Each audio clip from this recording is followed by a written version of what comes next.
Hi, this is Matt Dimitrician of Telemus Capital with the week in review for the week ending December 13th of 2019. It was another record-setting week as the S&P 500 lifted 0.7%, while the Dow Jones Industrial Average was up 0.4%, and the Nasdaq Composite climbed 0.9%. Small caps were the laggard, climbing 0.3% on the week.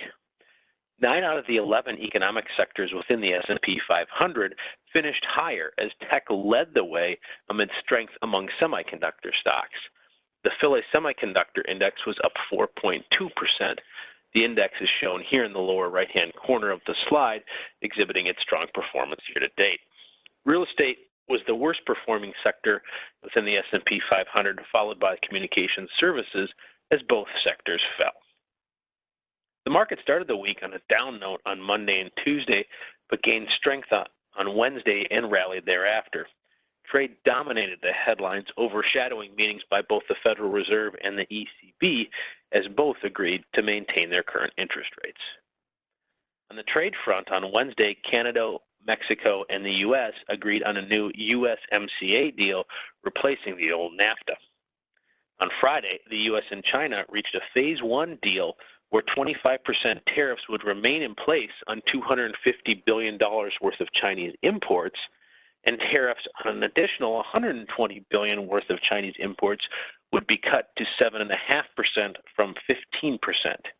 In exchange, China will commit to purchasing $40 to $50 billion worth of U.S. agricultural goods over the next 2 years. Discussions on a Phase 2 deal, which will target more challenging issues such as intellectual property rights and forced technology transfers, will begin immediately. Lastly, on Thursday, the Conservative Party in the UK won a decisive victory in its election, giving Boris Johnson the support he needs to complete Brexit by January 31st.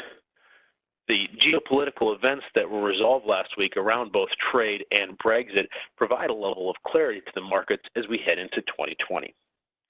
Treasuries had another week of wild swings, but finished nearly unchanged as both the 2-year and 10-year Treasury yields were down a mere 1 basis point. The 10-year Treasury yield finished the week at a rate of 1.82%.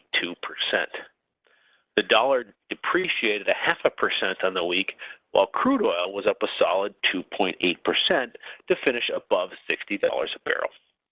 That concludes the week in review for the week ending December 13th of 2019. Thanks and enjoy your week.